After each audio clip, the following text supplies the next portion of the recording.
Hello and welcome to all the men and women of the West. I'm Joe, here with me is my co-host Dan. Hello and greetings. And welcome to the Epic Fantasy Book Club Hobbit podcast. Still need a shorter name for that. And a special shout out and welcome to, Girl Next Gondor, Yoyston from Men of the West, and Tolkien Lore Geek. All three of whom have been nothing but charming and warm towards us.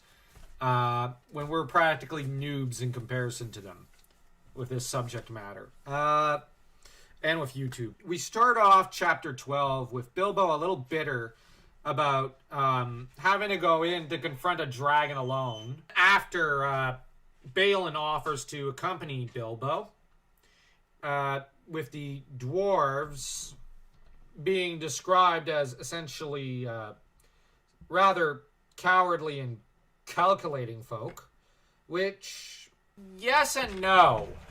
That description doesn't bear out the text, I think, because Thorin and company do demonstrate considerable courage against the spiders and at the end of the book during the Battle of the Five Armies. This description doesn't bear out, I think. Bilbo, though, steals from Smaug on page 250 to 251. I don't know what you think of Smaug's reaction of thief! He's like, thieves, fire, murder! And that, he flies into a rage because a single goblet was stolen. A single gold goblet. He didn't even notice it when he did have it. But the minute it's gone, the world must come to an end. Yeah. What did you think of that part? I mean, I could imagine what would happen if it was the giant ruby in the middle of the room. But it's just some random goblet. It's like, why? I guess it's because dragons are greedy in Middle-earth. He flies off, and Bifur ends up being the one to... it's Bofur and Bomber that everyone's scared for. As Bifur gives out a cry, "My cousins! Bomber and Bifur! We have forgotten them! They are down in the valley!" And everyone's then going, "Oh my gosh, they're gonna die out there!" Thorin, "Okay, you know what? No, we're not leaving them. We're gonna save them." Thorin rises to the occasion. Thorin's not at all cowardly. He's actually a little too... and they're described as calculating, these dwarves. I would argue Thorin's not very calculating so much as he is impulsive. His impulsiveness is really what gets him into trouble. And, of course, you have the gang saving the couple of dwarves that are outside the mountain. And the ponies, though, get eaten, sadly. Those poor ponies. The rope managed to hold Bomber's weight. It's unimaginable, but it did happen. Thorin worrying about the ponies, which is a nice moment of humanity for the character. Yeah. Where he's like, "Oh my gosh, we lost those ponies. Where those poor things?" But we get, on the other hand, shortly afterwards, Bilbo getting angry at the dwarves. "What else do you suppose a burglar is to do? I was not engaged to kill dragons. That's warrior's work." Now, back at the beginning of the novel, Gandalf had mentioned that all the warriors and heroes were preoccupied with civil wars in the north. And there were none available to help him kill the dragon. I think he probably went to Aragorn, and Aragorn was probably busy. And yes, there is an endless amount of wars currently going on in Middle-earth right now. So, yeah, I couldn't find a warrior. They're all too busy either killing each other or killing the forces of evil. Okay, that said... Thorin around this time starts to become a little obsessed with a certain jewel called the Arkenstone, because of course he is.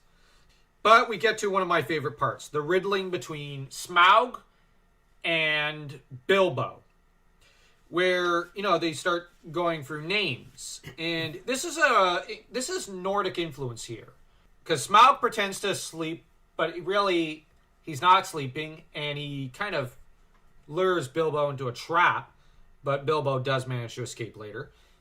"You have nice manners for a thief and a liar. You seem familiar with my name, but I don't seem to remember smelling you before. Who are you and where do you come from, may I ask?" You may indeed, says Bilbo. I come from under the hill, and under the hills, and over the hills my paths led. And through the air I am he that walks unseen. I am the clue finder, the web cutter, the stinging fly. I was chosen for the lucky number. Lovely titles, sneered the dragon, but lucky numbers don't always come off. I am he that buries his friends alive and drowns them and draws them alive again from the water. I come from the end of a bag, but no bag went over me. I am the friend of bears and the guest of eagles. I am ring winner and luck wearer, and I am barrel rider. I really love these this little part. This is a reference to Odin in the original Norse myths. And I love those stories where Odin comes up with these nifty little names like this and throws riddles at people and gets into name battles. Where they have to come up with different names for themselves. Because these names are references to old myths and literature we have since, for the most part, lost. And we, of course, get Smaug, who then starts to enchant Bilbo with his magic and his charisma, which makes Bilbo start to doubt his friends. Now, the goal of Smaug here is to indeed turn Bilbo against his friends, because Smaug knows that there are dwarves present, because he can smell them. Mm-hmm. His sense of smell can reach for almost a mile and whatnot. But it's around 262 and 263 that Smaug makes this big mistake. He ends up showing his weak spot at Bilbo's insistence. Exactly. Like, he rolls around and says, see, perfect, flawless. Well, no, Bilbo ends up commenting, perfect, flawless, staggering. And while Bilbo's thinking, old fool, why, there is a large patch in the hollow of his left breast, as bare as a snail out of its shell. And that's not very big, which just makes Bard's feat of shooting that spot with an arrow from such a distance and under such pressure, such an accomplishment. Mm-hmm. Now, on the other hand, once he's back with the gang, Bilbo is confronted by the fact that they were genuinely worried about him and that they did not have plans to betray him. He's so irritable initially, though, that he curses at a local thrush, to which he gets told off because Thorin tells him, well, these are magical thrushes. Magical birds that have long since worked alongside the men of the Dale and the local dwarves. Them and the local ravens used to cooperate with us all the time. So no need to be so mean to them. Bilbo may be reassured about the dwarves, but he's still fairly doubtful about things. Because he kind of ends up admitting that, yeah, I done screwed up. Barrel Rider seems to confirm to Smaug that the men of the lake town and women of the lake town are in danger. And Bilbo is so paranoid, he starts to say, I'm sure we're very unsafe here. And no, he starts pushing for doing something to escape from danger, but he doesn't entirely know what immediately. To reassure Bilbo, as well as to confess what he was thinking about this danger that had already crossed his spirit, Thorin tells Bilbo, when he brings up the topic of crossing over all the lands they've been through, carrying treasure.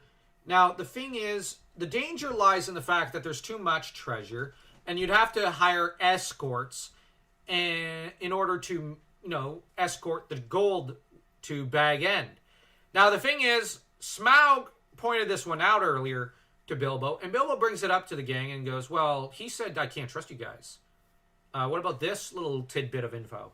You've got Thorin who says, we knew it would be a desperate venture, and we know that still. And I still think that when we have won, it will be time enough to think what to do about it. As for your share, Mr. Baggins, I assure you, we are more than grateful, and you shall choose your own 14th as soon as we have anything to divide. I am sorry if you are worried about transport, and I admit the difficulties are great. The lands have not become less wild with the passing of time, rather the reverse. But we will do whatever we can for you and take our share of the cost when the time comes. Believe me or not, as you like. The funny thing is, this is actually pretty well and good and reassuring, because he's basically saying, we're going to help pay for the escort for you. Don't worry. We didn't forget that detail. We actually kept it in mind. I didn't know you didn't remember that. You seem to have forgotten the dangers along the road because you got swept up by the adventure. But we're gonna help you out here. Like, don't worry. It never crossed our mind to skimp on the bill. It's like you don't have to doubt us. We're on your side. Now, this kind of reassures Bilbo for a bit. Kind of. We get a reference to the great King Blatherthin, long since dead, and how, you know, they talk about the spears that were made for his armies. They talk of the great golden cup of Thror, the necklace of Girion, Lord of the Dale, made of 500 emeralds, green as grass, which, wow, that must be beautiful. Yeah. Screw the Arkenstone, get that thing! And, as I mentioned, the Arkenstone, which Thorin starts to become obsessed with. The gang then continue on into Thither Mountain, and thing is, Bilbo, around page 274 or so, finds the Arkenstone. Now, by this point, Smaug has smashed the side of the mountain closed. Well, Thorin ended up closing the gate in a fit of temper, just to get Bilbo to shut up, just as the mountain started to closed a little, and Smaug decided, well, to fire away at it again. Well, actually, what I just described happens on 276. Now, Gloin, of course, being the pyromaniac, lights some torches. Sorry, but I have to describe him and I think it's Oin as pyromaniacs because they're always the ones lighting the fire, and that's their solution to every problem, it seems. We essentially have Pyro from Marvel Comics here. Then we run into the first problem for Bilbo. Most of the dwarves start to succumb to dragon greed. Magical greed that dwarves in particular are pretty susceptible to. Takes place after dragons have spent a lot of time resting or roosting or whatever you want to say on a mountain of gold. Now they spend enough time there, some of their greed and malice starts to seep into the gold itself, cursing it. The problem is, now this can be broken by sharing with the needy, as we find out at the end of the novel. But the problem is the dwarves start to succumb to it. And the worst part is that the Arkenstone has also absorbed some of this malice. And Thorin already is obsessed with it. So, yeah, as you can imagine, this doesn't go down great. That said, you have Fili and Kili who are attracted to golden harps. Once again, symbols of life and death. There's hints happening here. Yes. Thorin, on the other hand, while he's filling out his pockets, he's kind of still mostly searching for the Arkenstone. With Bilbo being given armor and mithril by Thorin. Mithril being something that was, well, apparently this was originally the trophy of an elf prince, probably a child, given it how it fits Bilbo. Mm-hmm. But the thing is, it's intended as a gift, and as part of his share. I think, let me just find the page. Mr. Baggins, he cried on page 277, "Here is the first payment of your reward. Cast off your old coat and put on this." Now, obviously, given how awesome Mithril is in Middle-earth, it's more awesome in there than in other fantasy universes. Thorin's obviously trying to shield Bilbo. So, at this point in time, there's still that love for Bilbo, that friendship. Mm-hmm. And it essentially should be a royal heirloom. Yep. And Thorin is saying, this is yours. Yep. Now, this isn't just a matter of your share of the pile. This is my personal thanks to you. Now, that said, there is another factor. This should go back to the elves. So the elves we can actually safely say, the elves do have a claim here. There's obviously some of their treasures here that have either been forged and were not yet sent before the dragon showed up, or they were sent back for some reason, or gathered by Smaug. That's probably the most likely. But the thing is, they do have a claim now, because there are some of their jewels here. But that said, their biggest claim to this fortune lies in their willingness to help the men and women of the Lake Town, actually. And we also are introduced to Thror, this great chamber, the Hall of Feasting and of Council. It's not very far from the front gate, with the running river running through the mountain. We have a link in this video to Yoistin from Men of the West. His video on the Lonely Mountain. So do watch that video if you want more information on the Lonely Mountain. Also, please do watch our Tolkien videos too while you're at it. Thing is, we have a conversation about victory and fear here at this point, with some of them fearing the worst and others not so afraid. You have Dory. We must move away from here. I feel as if his eyes were on the back of my head. And you have Bomber. It's a cold, lonesome place, referring to what remains of the hall with all the bones of the dwarves in it. There may be a drink, but I see no sign of food. A dragon would always be hungry in such parts. Yeah, I don't blame them for being scared. It's like, and creeped out. It's like, not to mention Smaug, it's like, he flew off. He might come back. It's like, for all they know, he might come back. I mean, we have to be prepared for that. Now, they do eat some cram. They've been eating nothing but cram for rations for a few days, it seems. And they really don't like it. In particular, Bilbo's starting to hate it, as we find out later. Now, while this was going on, we get the drama down at Lake Town, where the people initially are thinking, oh, the king beneath the mountain. And they're singing, his wealth is like the sun, his silver like a fountain, his rivers run golden, his rivers golden run, the river is running gold from the mountain. They're initially very happy. But then you have Bard, who who has better eyes than everyone else, notices the dragon and screams out, the dragon is coming, or I am a fool! Cut the bridges! To arms! To arms! And you can hardly blame him because, well, there's a dragon on its way. And this dragon is not just any dragon. This is Smaug the Magnificent, or Smaug the Terrible. We find out on page 289 that Bard is descended from Girion, the Lord of the Dale, whose wife and child had pretty much escaped centuries ago, while he tried to buy time by trying to fight Smaug.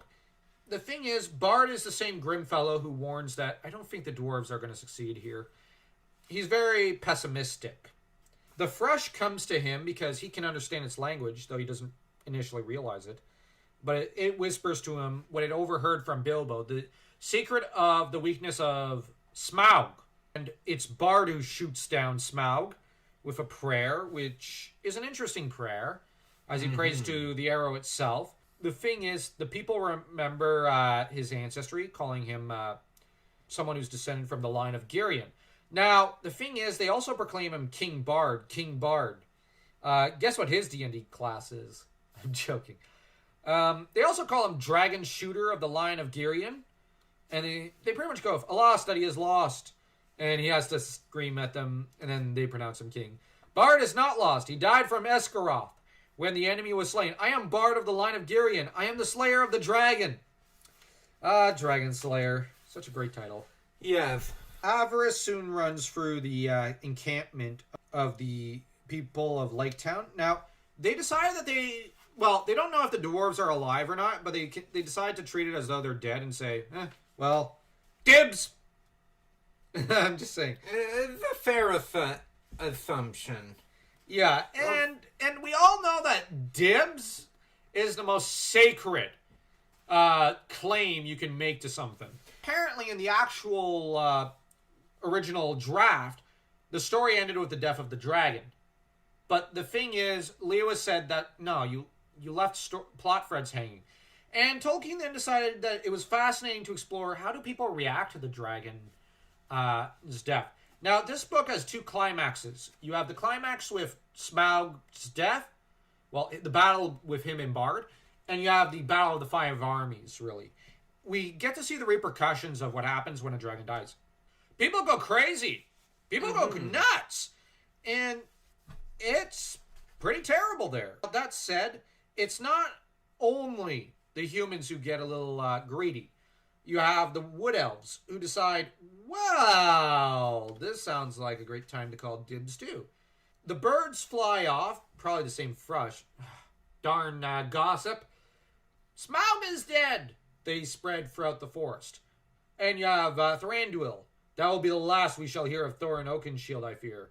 He would have done better to have remained my guest, and it is an ill wind all the same. That blows no one any good. Up until this point, Thranduil is almost a villain in the book. But then when he sees the suffering of the people of Lake Town, he's moved by compassion. On page 295 of this edition of the book, he ends up showing pity on the people. And, you know, it's good to know that while up to this point you could say he's a villain, or at least an antagonist, he stops when he sees the people of Lake Town who have lost all their foodstuffs. Because remember, they have to store all their food for the winter, and winter is coming at this point. They're in autumn. And basically, he sees the suffering of the people, all the men and women who are destroyed by and murdered by Smaug.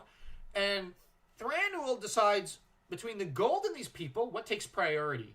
These people, because there's a moment of, dare I say it, humanity, where he sees, I was just thinking of myself here. these people need help. Why?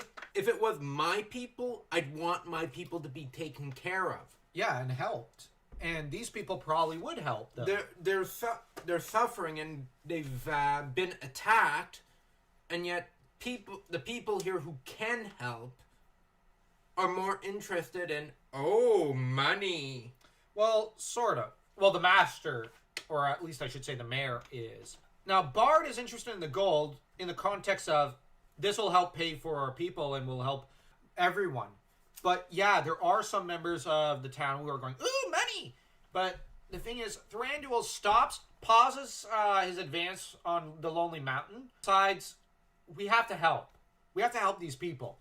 Which, honestly, it's one of the most moving moments in the book. Yeah. It's just a few paragraphs, but you see, Thranduil demonstrates more character there than some fantasy characters in entire novels and franchises. Because he was advancing with greedy intent, but then he saw the after effects, essentially, of a war zone, and decides, no, I can't do this. I have to help these people first. And he immediately decides, you know what? I was going to actually say dibs, but how about we negotiate? Let's talk. I do think I have a claim, but how about we negotiate? It's like, let's talk shop here. And Bard, being reasonable, says, well, it's not like we can fight you, but I got the feeling that if there was during the conversation, you pretty much have Bard really fight you. If Thranduil, no, like we're gonna talk. There's not gonna be a fight here. Yeah. No matter what, you could say no. That's fine, but I will insist. I will travel with you, but we're not gonna fight this one out. We can negotiate. And Bard decides that he's going to divide up the portion of the treasure that the people of Lake Town claim with the elves. Later becomes, quite the section they divide between them. Now, the section of the treasure that they divide is, you have Bilbo, Thranduil, and I think Bard's portion, which is, they sliced it in three, which is 1/14 of the treasure in total. But it's enough to give them all, to basically make them all wealthy as kings. Richer than most kings. Richer than the stewards of Gondor at this moment, and richer than the kings of Arnor were in their last days. So, yeah, Smaug's not just any dragon. Yeah, he was the Ebenezer Scrooge of dragons. He was a major dragon, so that treasure... Yeah, well, he wasn't as big as Angalagan or Glaurung. But here's the thing. They did not have the time or centuries to gather treasures in the same way that Smaug did. Glaurung, you have to bear in mind, had to move around quite a bit to see to Morgoth's orders. You have Angalagan, who resided within, I think, Thangorodrim. Angband. But the thing is, Smaug had centuries, actually 2 of them, to kind of gather to himself a horde where other dragons frequently had to move around in previous parts of the lore and of the legendarium. So, yeah, Smaug is no ordinary dragon. He had time and resources to gather as much treasure and booty as he wanted. Now, what did you think of this part of the book? I found it really exciting. I loved it. Yes, and throughout the adventure, I thought it was going to be Bilbo that would have had to slay Smaug. However, I did not expect Bard to come in and... some random guy. Yeah, it's like, okay, where did this... from. Yeah, Tolkien does that, but realistically, how could Bilbo kill Smaug? It's like he'd have to really outsmart Smaug. Yeah, but the trouble was, on the other hand, that Tolkien had built up Smaug intellectually. Mm-hmm. Now, on the other hand, what do you think of the fact that Bard and Thranduil are now arming themselves and going to take the treasure for themselves? Thorin's up in there, and he's not going to be impressed. And Bard, he does deserve a good portion of the pie. I mean, he killed Smaug. Yeah, and Thorin accused him of being a thief and having no claim. That's going to go down really well in the next book club podcast video. Oh, yeah. Let's see how that ends up. I can't wait. So, I mean, with the dwarves getting impatient, waiting in their own little corner, it's like, is he coming back? Is the dragon coming back? No. Okay, let's go and check it out. Ooh, gold. Yeah, I still would like a fantasy story one day where a dwarf kills a dragon. Mm-hmm. It'd be pretty cool. I'm just saying, it would be neat. I mean, it's not like we could have someone like Taz kill a dragon. Oh, please, no. Anyways, if you enjoyed this video, do leave a like, comment, and share. And don't forget to subscribe. We're trying to build up the channel, and we hope you end up helping us reach our goal. We do wish you well. And until next time, keep reading, men and women of the West.